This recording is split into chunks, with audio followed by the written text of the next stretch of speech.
সুপ্রিয় দর্শক, আপনাদের সবাইকে স্বাগত জানাচ্ছি আমার চ্যানেলে। আজকে খুবই ছোট্ট একটা ঝটপট ইফতার আইটেম আমি আপনাদের সঙ্গে শেয়ার করব।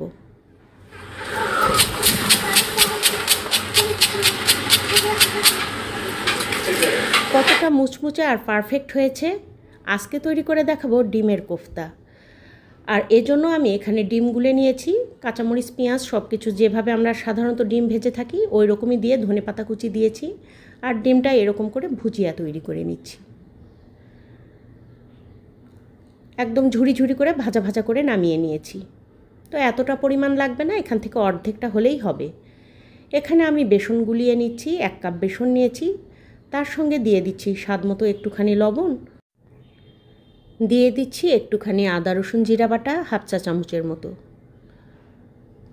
আর এখানে দিয়ে দিব আমি মরিচ গুঁড়া 1/2 চা চামচ, একটুখানি দিয়েছি গোটা জিরা, আর তার সঙ্গে দিয়ে দিচ্ছি 1/2 চা চামচের একটু কম হলুদ গুঁড়া। আর লবণটা একটু কম মনে হয়েছিল তাই এখানে আরও একটু লবণ অ্যাড করব। আর কালো জিরা দিয়েছি তার সঙ্গে। সব কিছু দিয়ে খুব সুন্দর করে মাখিয়ে নিচ্ছি। এভাবে শুকনা উপকরণগুলো আগে মাখিয়ে নিলে খুব ভালো হয় গোলাটা তৈরি করতে। রমজান মাসে এরকম করে গোলা তৈরি করে নিয়ে কিন্তু ফ্রিজে রাখতে পারেন আপনারা, বেশ কিছুদিন এটা দিয়ে নাস্তা বানানো যাবে। আর একটু একটু করে পানি দিয়ে মাখিয়ে নিচ্ছি, একবারে সব পানি দিব না। আপনারা সবাই জানেন এটা গুলিয়ে নিতে হয় কিভাবে। তারপরেও যারা নতুন আছেন আমার ভিডিওটা দেখলে তাদের অনেকটাই উপকারে লাগবে। এরকম করে হাত দিয়ে একটু ঘন করে আগে ফেটিয়ে নিতে হবে, তারপরে আবারও পানি দিয়ে প্রয়োজন মতো ঘনত্বে নিয়ে আসতে হবে। তো আবারও পানি দিয়ে খুব ভালোভাবে এটা ফেটিয়ে নিলাম। আর ফেটানোর পর এই যে এমন হবে আঙুলটা কোট হয়ে যাচ্ছে, দেখতে পাচ্ছেন আঙুলের উপরে একটা হালকা প্রলেপ পড়ছে, ঠিক এই পর্যায়ে লাগবে।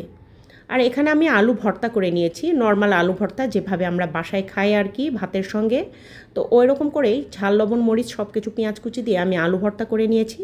ধনেপাতা দেইনি অবশ্য, কারণ ডিমের মধ্যে দেওয়া আছে তাই। এখন ডিমের কুচিগুলো খুব সুন্দরভাবে আলুর সঙ্গে দিয়ে মিশিয়ে নেব। দেখতেই পাচ্ছেন আমি সবগুলো ঢেলে দিলাম এখানে, আর আলুর সঙ্গে খুব ভালোভাবে মাখিয়ে নিচ্ছি।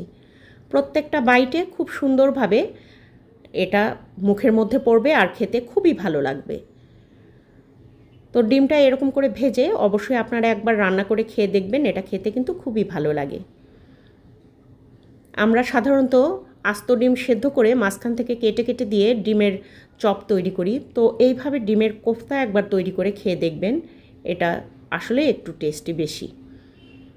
তো এইভাবে বল বল করে করে নিচ্ছি। আপনারা চাইলে লম্বা কিংবা চ্যাপ্টা যে কোনো শেপে তৈরি করে নিতে পারেন কোফতাগুলো। হাতে আলাদা করে তেল মাখানোর কোনো প্রয়োজন নেই, এমনিতেই হয়ে যাচ্ছে, কারণ ডিমের সঙ্গেও তেল দেওয়া আছে, আবার ভর্তার সঙ্গেও তো তেল দেওয়া আছে তাই। আর এখানে আমি একটা প্যান নিয়ে নিয়েছি, প্যানের মধ্যে একটু তেল দিয়ে দিয়েছি। আর এটা কোট করে নিয়ে কোফতাগুলো তেলের মধ্যে দিয়ে দিচ্ছি। আর আমার এক বন্ধু শামীম এন্টারপ্রাইজ 5 বিবি বাজারে ওর দোকান 3 মাথায়, তো ওর দোকান থেকে আমি এই প্যানটা কিনেছি।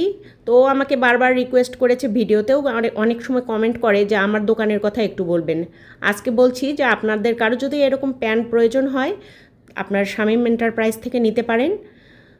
অনেক জিনিসপত্র ওখানে পাওয়া যায়, আরও অন্যান্য কুকারিসের অনেক রকম জিনিস পাওয়া যায়। তো এটা কোনো প্রমোশনাল ভিডিও নয়, আমি এমনিতেই বললাম, ছেলেটা অনেক রিকোয়েস্ট করেছিল তাই। তো দেখতেই পাচ্ছেন আমি হালকা হিটে এগুলো সুন্দর করে ভেজে নিচ্ছি। আর এই প্যানটা আসলেই খুব সুন্দর, খুবই অল্প হিটে খুবই ভালোভাবে রান্না করা যায়, আর তলায় একদমই লেগে যায় না, পারফেক্টভাবে রান্না হয়। আমি যখন কিনি তখন কিন্তু আমি এটা বিশ্বাস করতে পারিনি যে এতটা ভালো হবে। তো দেখতেই পাচ্ছেন প্যানটা কত সুন্দর, 3 লিটার দুধ এখানে অনায়াসে রান্না করা যায়। এটা আসলে মিল্ক প্যান ছিল, কিন্তু আমি এটাতে ডিপ ফ্রাইও করি। তো এটা ভাজা হয়ে গেছে, অল্প হিটে সুন্দর করে মুচমুচে করে ভেজে নিয়েছি। এখন সবগুলো আমি তুলে নিচ্ছি। এরকম করে আমি পরের ব্যাচটাও ভেজে নিয়েছি। আর সবগুলো ভেজে দেখুন কতটা লোভনীয় হয়েছে।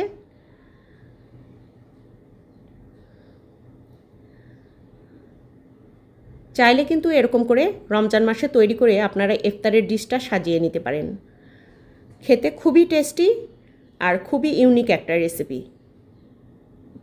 একটা ভেতর থেকে কেটে দেখাচ্ছি। প্রত্যেকটা বাইটে বাইটে মুখে ডিমগুলো পড়বে আর খেতে খুবই ভালো লাগবে। এভাবে কিন্তু একটা ডিম দিয়েও আপনারা